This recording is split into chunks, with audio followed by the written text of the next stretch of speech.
Ok, on passe à l'activité 2. C'est quoi tes conseils sur l'activité 2, Émilie? Alors, l'activité 2, c'est sur les risques. Alors, pour information, les risques, ils sont nombreux. Donc, dans la rubrique A, moi, ce que je demande, c'est qu'en fait, il me fasse un listing des risques. J'ai validé le module 1 et 2. Qu'on me fasse un listing des risques. Alors, il y a les risques de chute, déshydratation. Il peut y avoir, alors celui qui est souvent oublié, c'est l'isolement ou glissement, syndrome de glissement. C'est souvent pour les personnes âgées. Donc, celui-ci, il faut vraiment y penser. Après, vous allez avoir tout ce qui est les risques au niveau d'escar. Alors là, escar, tout de suite, ma première question, escar, c'est féminin ou masculin? Voilà, non, c'est pas un escar. Alors, faites gaffe, c'est Féminin. ouais, une escar. Alors ça, c'est un truc au niveau de l'escar, ma grande question, et celle aussi de mes collègues, ça va être au niveau de l'effleurage, avec ou sans gants. Si vous utilisez des gants, en fait, vous avez un risque de brûlure pour le patient, le résident. On a un commentaire de Céline. La zone est censée être propre. On est sur la bonne direction ou pas? Ouais, non, c'est pas du tout par rapport à ce que la zone elle soit propre ou pas, c'est qu'il y a un risque en fait quand on a la matière avec la pommade, il y a un risque de brûlure pour le patient. Voilà. Donc Super. surtout. Je prépare les quiz, parce que vous savez que maintenant on peut faire des quiz dans Google Meet. Donc attention pour la prochaine question, Émilie, tu me préviens et je fais le quiz directement. Super. Donc on est sur. En fait, là, vous êtes large, excuse-moi, vous êtes large au niveau de la rubrique A et par contre au niveau de la rubrique B, donc vous allez faire un focus, comme je disais tout à l'heure. Donc par exemple, on peut aller sur le risque de chute. Donc le risque de chute, ça va être quel est en fait vous en tant que future aide-soignante votre plan d'action pour éviter le risque de chute. Donc le risque de chute, il peut être au niveau de la chambre, mais aussi de la salle de bain. Donc, en fait, c'est à vous de voir ce que vous pouvez mettre en place. Alors, bien sûr, vous êtes pas toute seule. Ça va être d'interpeller l'équipe pluridisciplinaire avec qui vous allez travailler. Ça va être d'échanger lors des réunions, parce qu'on a des réunions quand même au niveau du plan du résident. Ça va être vraiment organiser en fait sa chambre et son environnement, pardon. Est-ce que vous avez des questions par rapport à ça ou... J'ai l'impression qu'on est bon. Ouais. Bon, ce qui est bien, c'est que là, on va rentrer un peu dans le vif du sujet, là où je pense qu'on va passer pas mal de temps. On rentre dans le bloc 2, compétence 3. J'ai l'impression que le bloc 2, c'est le bloc qui est. Tu en as parlé un tout petit peu au début, c'est le plus compliqué. Activité 3, avant de rentrer dans l'activité 3, activité 4, tu peux nous parler un peu de ce bloc 2, comment toi tu le vois? C'est quoi les erreurs à éviter classiques? Alors, sincèrement, moi, ça va être l'activité 3. L'activité 3, la rubrique A. Merci de ne mettre que ce que vous maîtrisez. Si vous ne maîtrisez... Oui, il est très difficile. Si vous ne maîtrisez pas la glycémie capillaire, n'allez pas dans la glycémie capillaire. Enfin, moi, c'est le truc qui va vous... Voilà. Après, ça va pas non plus mettre que la température. Pour moi, ça va pas être suffisant. Ça va être l'évaluation de la douleur. Mais l'évaluation de la douleur, c'est pas qu'avec le VA. Alors, l'échelle de valeur analogique, ça va être aussi au niveau comportemental. Il y a quoi comme autre échelle que vous pouvez utiliser pour des personnes qui n'arrivent pas à s'exprimer? Merci. Algo Plus, tout à fait, Céline. Alors moi, si vous me parlez d'Algo Plus, je vais vous poser des questions. Quels vont être les critères? Vous voyez, en fait, nous, on veut savoir si vous maîtrisez que la température, Algo Plus, la fréquence respiratoire, la fréquence cardiaque, on va aller là-dedans. Mais par contre, il faut vraiment bien les maîtriser. Après, moi, ce que je vous poserai comme question, c'est par rapport à la fréquence respiratoire. Est-ce que vous savez quelque chose par rapport à ce paramètre-là? Alors, attends, Est-ce que, par exemple, demain, je suis patiente, si vous venez à mon chevet, vous venez vers moi et que vous devez me prendre ma fréquence respiratoire, qu'est-ce que vous allez faire? Ouais, vous avez une fréquence, je suis OK. Mais Céline, est-ce que, par exemple, si vous allez au niveau de la fréquence respiratoire, est-ce que vous allez dire à la patiente que vous allez mesurer sa fréquence respiratoire? On prend une montre. Ouais, je suis d'accord. Alors, pour information, on la regarde. Pour information, la fréquence respiratoire, c'est le seul paramètre où vous n'allez pas dire à la patiente ou au patient que vous prenez. Pourquoi? Parce qu'en fait, on va interagir au niveau de notre respiration et elle ne sera pas correcte. C'est le seul paramètre vital, vous n'allez pas dire au patient que vous le prenez, d'accord? Les autres, par contre, paramètres, il faut absolument le signaler au patient que vous allez lui prendre sa fréquence cardiaque, que vous allez prendre sa glycémie capillaire ou sa pression artérielle. On pose la main, on soulève le thorax, tout à fait, mais vraiment, il faut le même au niveau visuel. Vous pouvez très bien le voir sans mettre votre main, en fait. Et alors, Émilie, si j'ai bien compris, la fréquence respiratoire, on va pas le prévenir parce que quoi? Parce qu'en fait, le fait de prévenir, ça va biaiser la fréquence respiratoire du patient? En gros, c'est ça? C'est ça. Ok, d'accord. Moi, par exemple, j'ai un petit souci, c'est-à-dire que je bloque ma respiration. Ok. Donc, si demain, en plus, tu me dis que tu vas me prendre ma fréquence respiratoire, tu vas me trouver un chiffre, tu vas croire que je suis morte. Alors qu'en fait, je suis en vie. Et c'est la même chose, en fait, avec les autres personnes. C'est-à-dire que quand tu vas à son chevet, tu vas pas lui dire parce qu'il va modifier sa respiration. Autant au niveau ta tension artérielle, ta fréquence cardiaque, il ne va pas avoir de modif ni au niveau de ta glycémie capillaire, mais fréquence respi, c'est le seul qu'on dit, on ne le dit pas. C'est marrant parce qu'on pourrait croire que la fréquence cardiaque aussi, enfin ouais, c'est moins facilement modifiable en fait. Alors, tu peux avoir un petit delta, hein, parce qu'en fait, déjà, tu vas demander au patient, il sera allongé ou assis, donc il va être un petit peu au repos, quoi. Mais tu vas avoir moins de risque de la faire modifier. Ok, très clair. Ensuite, moi, ce que je vous conseille, c'est si vous n'avez pas l'habitude de prendre tout ce qui est saturomètre aussi, vous savez, c'est la saturation en oxygène, ça va être aussi d'aller auprès de vos collègues, de les questionner, de leur demander comment ça fonctionne. Moi, ce que je demande aussi, c'est par exemple, quand on prend une tension artérielle, quand on voit les chiffres, moi, je veux que vous sachiez en quoi on les mesure, quoi. C'est mesuré en quoi? C'est mesuré en millimètres de mercure? Ben ça veut dire que vous vous renseignez. C'est du millimètre de mercure, c'est du centimètre de mercure. Enfin, il faut que vous ayez une veille professionnelle et il faut que vous vous posiez des questions. Ouais, la diastole et la systole, tout à fait. Ça aussi, on peut vous poser la question. Parce qu'en fait, il y a 2 chiffres. Et moi, ce que je demande aux candidats, c'est pourquoi il y a un premier chiffre? Qu'est-ce que ça représente? Le deuxième chiffre, qu'est-ce que ça représente? C'est important. Et par exemple, quand on prend la tension artérielle avec un dynamac, vous allez avoir plusieurs chiffres sur l'appareil. Donc, vous pouvez avoir, tout d'abord, vous avez la tension artérielle, mais aussi vous allez avoir la fréquence cardiaque. Est-ce que ça vous parle, la fréquence cardiaque? Alors, la fréquence cardiaque, ça va être le pouls, en fait. Ça va être les pulsations par minute, le nombre de pulsations par minute. Très bien. Et après, moi, je vais vous poser des questions aussi par rapport, si vous me parlez de la saturation, je vais vous demander, si une personne a du vernis, comment vous faites? Donc, en fait, s'il y a une personne qui a du vernis, il faut lui enlever le vernis. Ensuite, moi, ce que je leur pose aussi comme question, moi, j'ai souvent les mains froides. Est-ce que vous allez pouvoir me prendre ma saturation avec des mains froides? Ben non, en fait, il faut les réchauffer, les mains. Tout à fait. Donc, vous voyez, c'est des petites choses comme ça, en fait. Moi, quand j'ai des candidates, quand je les ai en face de moi, je veux savoir, en fait, au niveau de la pratique, si elles ont vraiment pratiqué ou pas. Est-ce qu'elles se sont posées des questions? Par exemple, pour une glycémie capillaire, est-ce que vous utilisez des gants pour vous protéger?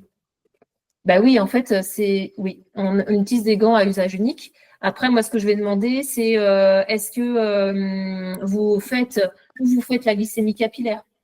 La glycémie capillaire, ça ne se fait pas n'importe où au niveau de la main. Ensuite, ça va être quelle est l'hygiène au niveau des mains du patient.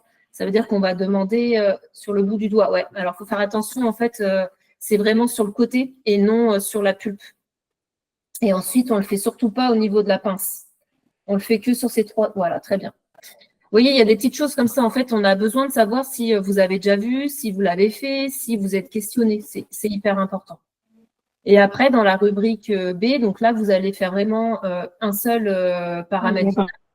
Donc, si par exemple, vous prenez la température, donc il faut bien expliquer comment vous êtes amené à prendre ce paramètre-là. Et ensuite, moi, je demande si vous utilisez tel ou tel thermomètre, il y a une notice. C'est-à-dire que suivant le thermomètre que vous allez utiliser, s'il a 38,8, mince, il faut regarder la notice et puis se dire, suivant la notice, il faut que je rajoute plus 0,5. Vous voyez, il y a des petites choses comme ça aussi. C'est à vous d'aller voir la réalité des choses.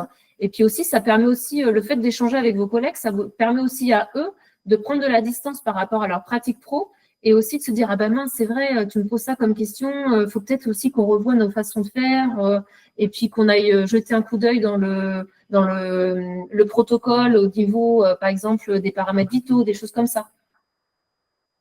Donc voilà mes petits conseils. Alors là, mais Émilie, moi, je prends un plaisir fou. Donc là, il faut savoir quand même que moi, j'ai pris des notes de toutes les questions que tu as posées. Et à Ouais. la fin de l'atelier, on fera un quiz géant. Ok. Donc attention. Mais c'est trop bien. C'est plein de bonnes pratiques. J'adore. Ok, on passe sur l'activité 4. La collaboration à la réalisation de soins intégrant la qualité et la prévention des risques. Alors celui-ci aussi, il est super compliqué. Pourquoi? Parce qu'il y a des choses que vous avez le droit de faire en tant que future aide-soignante et des choses où vous n'avez pas le droit de faire. Moi, je vous déconseille par rapport à tout ce qui est oxygène. Alors l'oxygène, c'est la cata. Vous avez des choses que vous pouvez faire et des choses que vous n'avez pas le droit de faire. Donc moi, à chaque fois, quand il y a une candidate qui veut aller sur ce versant-là, je me réfère au référentiel de compétences. Pour info, vous n'avez pas le droit de mettre au niveau de la bouteille à oxygène le nombre de litres par oxygène, c'est interdit. Après, au niveau des lunettes à oxygène, là aussi, il y a le pour, le contre. Est-ce que vous avez le droit ou vous n'avez pas le droit? Alors, elles doivent être mises par l'infirmière et après, à vous de vérifier. Vous savez, il peut y avoir aussi ici, au niveau, quand on met des lunettes à oxygène, pour rappel, ça se met comme ça, il peut y avoir des petits débuts d'escarre au niveau de là. Donc là, vous allez être vigilante par rapport à ça. Ensuite, aussi, on peut vous poser des questions par rapport à une perfusion. Si une perfusion, elle est terminée, est-ce que vous avez le droit de la clamper ou pas? Ben non, vous n'avez pas le droit de la clamper. Il faut alerter l'infirmière. Ouais. Il faut alerter l'infirmière et c'est elle qui doit venir pour la clamper. Alors, je sais très bien que dans la réalité, vous le faites, mais vous n'avez pas le droit de le faire. D'accord? Donc, en fait, il y a ce que vous faites au quotidien et ce que vous avez le droit de faire et ce que vous n'avez pas le droit de faire. Donc, le jour J, lorsque vous passez une VAE, tout ce que vous n'avez pas le droit de faire, il ne faut pas le dire. Votre rôle, ça va être d'informer, d'observer, d'alerter. Et ça, je vous le dis tout de suite. Ensuite, ça va être souvent, ce qui va être choisi, ça peut être au niveau de la stomie. Donc, la stomie, ça va être une poche pour des personnes qui ne vont plus au niveau, ça peut être une stomie, souvent, c'est tout ce qui est fécal. Donc là aussi, à partir de quel moment on peut le faire ou pas le faire, suivant si c'est la première fois, la deuxième fois. Donc, pour info, c'est après quand, en fait, il n'y a plus de rougeur. Au niveau de la peau, vous avez le droit de le faire. Ensuite, ça va être au niveau de la poche d'urine. Donc là aussi, il faut, moi je vous le dis tout de suite, c'est vous prenez le protocole qui existe et n'inventez rien. Il y a des protocoles et allez dedans, fouinez et faites le avant, pendant, après, et comme ça, il n'y a aucune erreur. Et comme ça, en plus, dedans, il va y avoir tout ce qui est au niveau d'hygiène, au niveau du lavage des mains. Alors, le lavage des mains, faut pas non plus trop en mettre, mais pas assez en mettre. Et c'est pour ça que moi, je dis à chaque fois, prenez les protocoles pour vraiment voir quand est-ce qu'il faut se laver les mains. Changement d'un pansement après la douche, point d'interrogation. Ça aussi. Logiquement, changement d'un pansement, c'est l'infirmière. Donc voilà ce que je peux dire par rapport à cette activité 4. C'est vrai qu'elle ne se fait pas de façon anodine. Moi, à chaque fois, je me confère au référentiel parce qu'il y a les soins propres, en fait. Et après, vous avez les soins sur prescription médicale. Et dès que c'est sur prescription médicale, c'est l'infirmière. Vous n'êtes pas infirmière, vous passez une VAE d'aide-soignante. Très clair, je me dépêche. Ah oui, alors pour la collaboration, oui. Alors, je suis d'accord avec vous, Céline, parce que là, la collaboration, il y aura l'infirmière qui sera présente. Et donc, vous, en tant qu'infirmière, en tant qu'aide-soignante, pardon, vous allez être dans tout ce qui est l'aide au niveau de l'infirmière, au niveau du pansement. Par contre, vous n'allez pas le faire toute seule.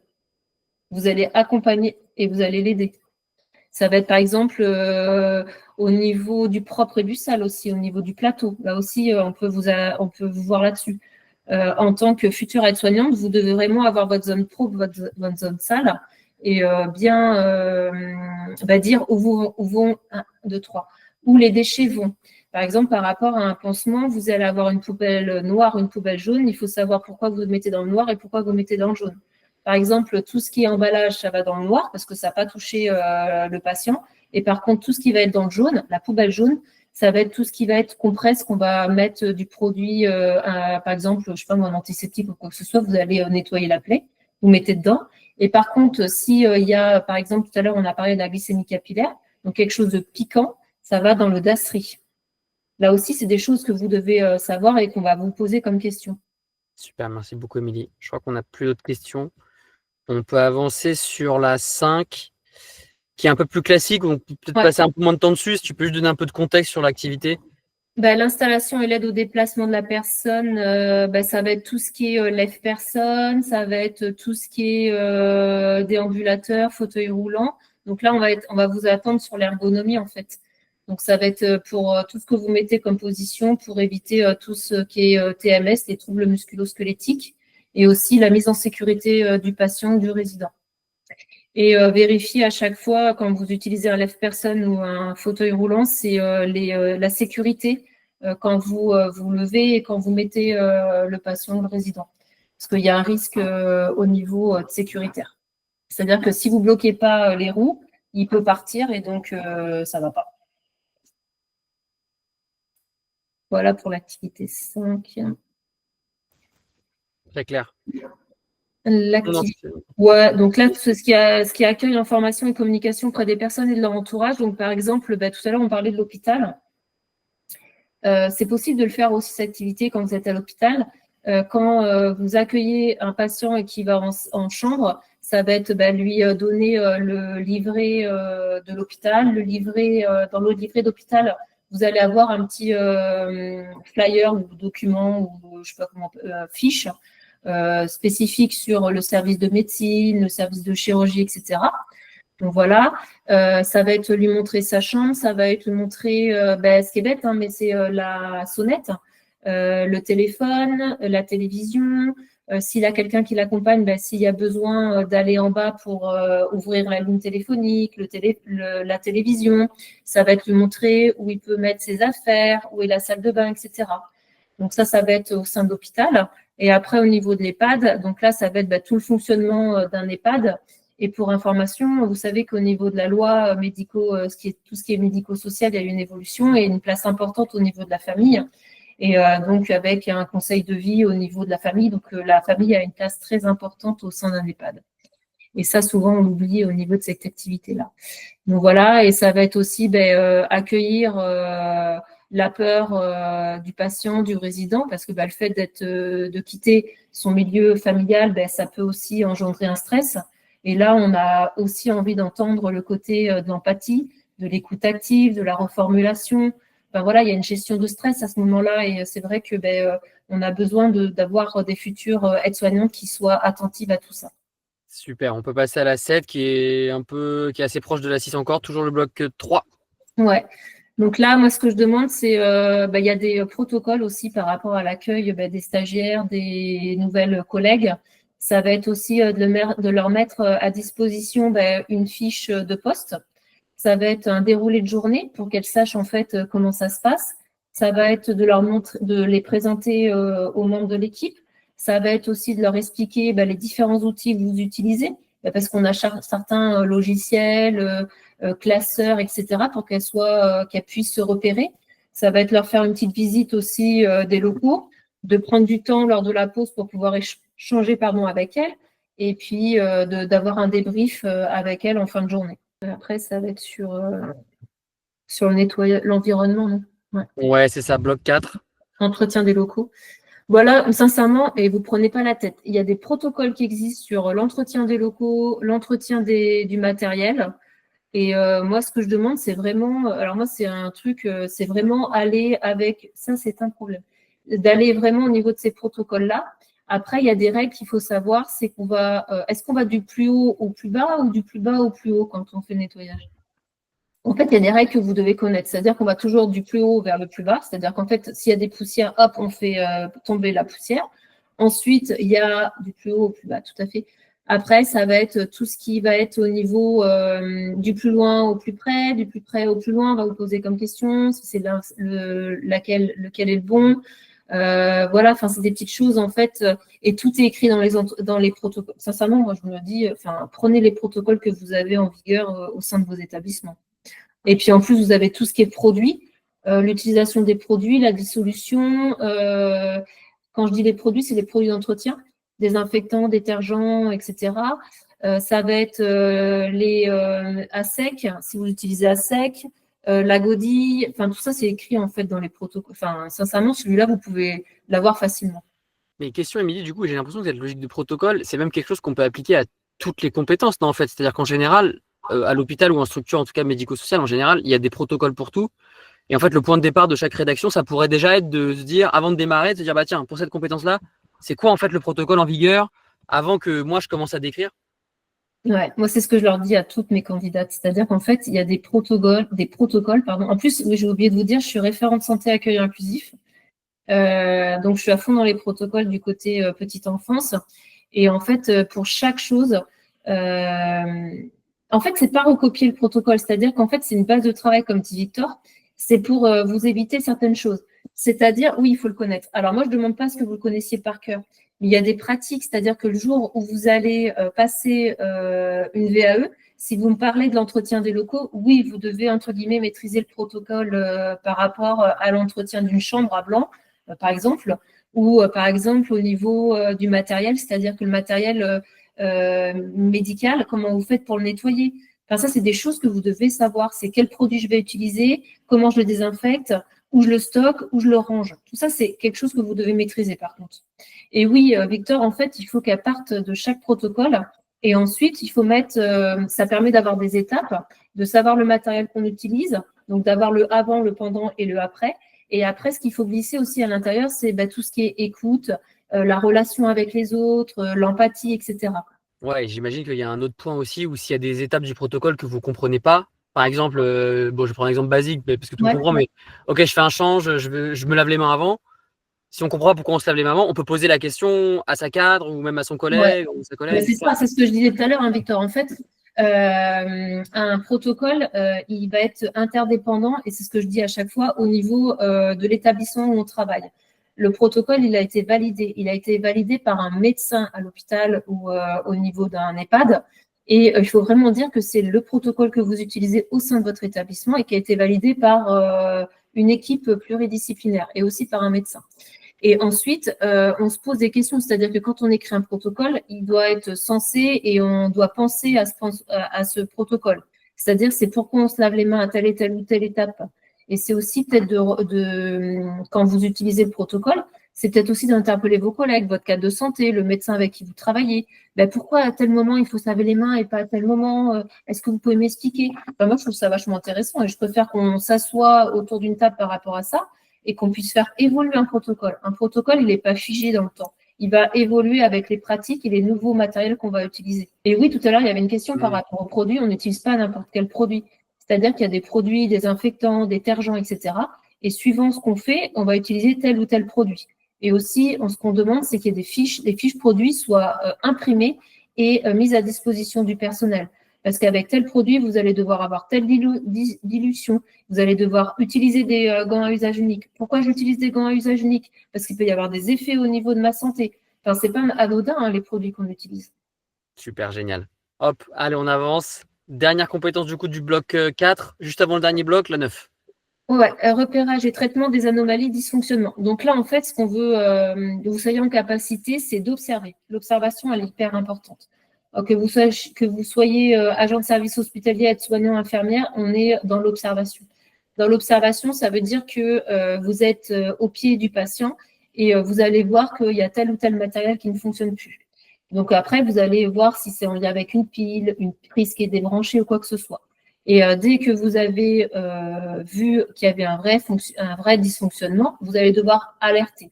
L'alerte, elle va être suivant où vous travaillez et à quelle heure est votre poste. Si par exemple il est 20 heures, ben, vous allez avoir un protocole. Je suis chiante avec les protocoles, mais les protocoles, c'est ma vie. C'est-à-dire qu'il y a peut-être un cadre de garde ou d'astreinte et il y a une démarche à faire. C'est-à-dire que, je sais pas moi, j'ai pris mon poste, il est 6h30 du matin. Je m'aperçois que dans la chambre d'un résident, il y a le lève-personne qui est HS. C'est pas en lien avec, il est bien branché, la batterie, elle fonctionne, etc. Il faut que j'alerte qui? Est-ce que ça peut attendre ou pas attendre? Vous voyez? Est-ce que c'est vital ou pas vital? Est-ce que ça peut attendre 8 heures que le service technique arrive? Est-ce que si ça peut pas attendre le 8 heures, Ça veut dire qu'il va falloir que je dérange, qu'il y a une astreinte, des choses comme ça. C'est pas aussi alerter n'importe comment. C'est aussi à un moment donné de reprendre comment il faut faire. Est-ce que c'est vital, pas vital? Vous voyez, il y a des choses comme ça. Et après, si c'est vital, il faut appeler les personnes. Souvent, ouais, mais logiquement, ils doivent être actualisés tous les ans, hein, les protocoles. Voilà. Donc, en fait, c'est ça, c'est être dans l'alerte. Et après, quand vous êtes dans l'alerte, voir si c'est immédiat, pas immédiat. Et si c'est immédiat, il faut appeler et que ce soit réparé assez rapidement. Alors, je sais, hein, les contraintes, quand ça tombe un week-end, par exemple, il y a certains EHPAD, alors ils fonctionnent avec des astreintes, logiquement. Et donc, il y a les personnes du service technique qui arrivent. Après, des fois, ça peut être aussi un tuyau de l'eau avec qui casse. Et donc, il va falloir fermer l'arrivée d'eau. Il n'y a pas d'eau pendant un certain temps pour plusieurs personnes. Et là, c'est de l'urgence, hein, parce que là, il y a les services, tout ce qui est plomberie qui doit arriver assez rapidement pour réparer. Vous voyez, c'est ça, c'est tout ça. Ça peut être, si c'est un thermomètre qui est cassé, il y a des solutions que vous pouvez trouver et qui sont moins alarmantes. Super. On passe au dernier bloc, du coup, compétence 10 sur les transmissions, il me semble. Ouais. Ça, les transmissions, ça va être tous les outils que vous utilisez au niveau des transmissions. C'est des transmissions écrites. Alors, c'est suivant que vous travaillez, de plus en plus, vous avez des logiciels. Il y a Titan, NetSoin, enfin bon, après, j'en passe. Est-ce qu'il faut que ce soit non, alors Céline, la question c'est sur l'activité avant, c'est pas spécialement que ce soit c'est pas spécialement dans une chambre, ça peut être partout, ça peut être dans le couloir par exemple. Dernièrement, alors là je change de sujet, moi c'est dans une crèche, j'ai une fuite d'eau dans une crèche et c'est dans le couloir, donc voilà, après ça peut être n'importe où, hein. C'est pas spécialement dans une chambre d'un patient. Donc les transmissions, c'est les transmissions écrites, les transmissions orales, les supports que vous utilisez. Donc ça peut être des supports au niveau informatique. Ça peut être aussi, vous savez, quand vous avez des classeurs avec le plan de soins des patients, avec les différents au niveau de l'autonomie, pas autonomie, etc. En fait, là, vous devez faire un listing de tous les outils que vous utilisez.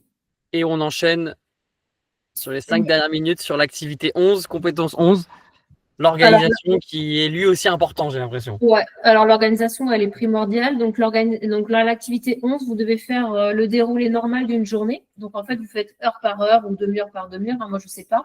Vous prenez le déroulé. En fait, vous savez, moi je faisais comme ça quand j'étais cadre à l'hôpital.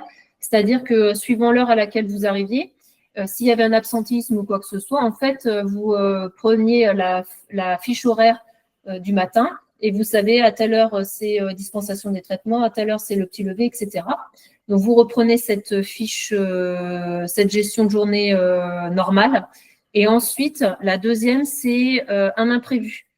L'imprévu, hein, bien souvent, c'est l'absentéisme. Donc, ça veut dire comment vous allez vous réorganiser pour que la journée se déroule, entre guillemets, normalement pour les patients ou les résidents. Donc, ça va être votre gestion d'imprévu. Ça va être, si c'est un week-end, il faut quand même informer le cadre de permanence. Il faut voir avec lui s'il y a une solution d'avoir une volante, de l'intérim. Alors, l'intérim, ça coûte super cher. Donc, logiquement, très rarement, on a de l'intérim. Et donc, ça va être se réorganiser entre collègues pour savoir comment vous faites pour vous réorganiser. Donc, c'est vraiment deux parties, hein. Activité 11, vous avez la journée normale et la journée avec un imprévu. Après, ça peut être aussi la journée avec un imprévu, c'est pas que de l'absentéisme. Ça peut être un problème de livraison de repas, ça peut être une alarme incendie qui se met en route. Enfin, il y a plein de petites choses. Alors, quand il y a un décès, il y a un protocole en lien. Et ça va être ça va être les soins. Il y a des soins auprès de la personne, donc ça veut dire que ça va décaler aussi l'organisation par rapport aux autres résidents ou patients. Donc ça peut être ça aussi. Écoute, Émilie, j'ai l'impression qu'on a fait le tour. Il est 26, donc on a fait exactement 1 heure. Donc merci beaucoup en tout cas pour tout. Bon, j'avais préparé plein de questions, mais ce que je vous propose, c'est que je vous enverrai les questions en mode quiz et on va essayer de construire. Bon, je suis en train de travailler dessus là sur un petit outil de quiz. Mais c'est super intéressant. Effectivement, comme tu dis, je pense qu'au-delà de vos expériences, c'est bien de pouvoir aussi apprendre des choses, voilà, et profiter de cette VAE pour développer des compétences, apprendre des nouvelles choses, même si, on n'est pas là pour être comme à l'école. En fait, c'est aussi pratique dans sa pratique professionnelle de savoir le faire. Donc voilà, il ne faut pas hésiter. Et parce qu'en fait, en face de vous, vous allez avoir des gens, donc comme moi. Alors moi, quand je suis jury, je suis en tant que, vous savez, il y a 3 fonctions. Moi, je suis en tant que cadre. Donc moi, en fait, je suis désolée, hein, j'ai quand même ce regard-là, c'est-à-dire que j'ai besoin de savoir si demain vous êtes dans mon unité, comment vous allez réagir aussi et interagir avec les personnes.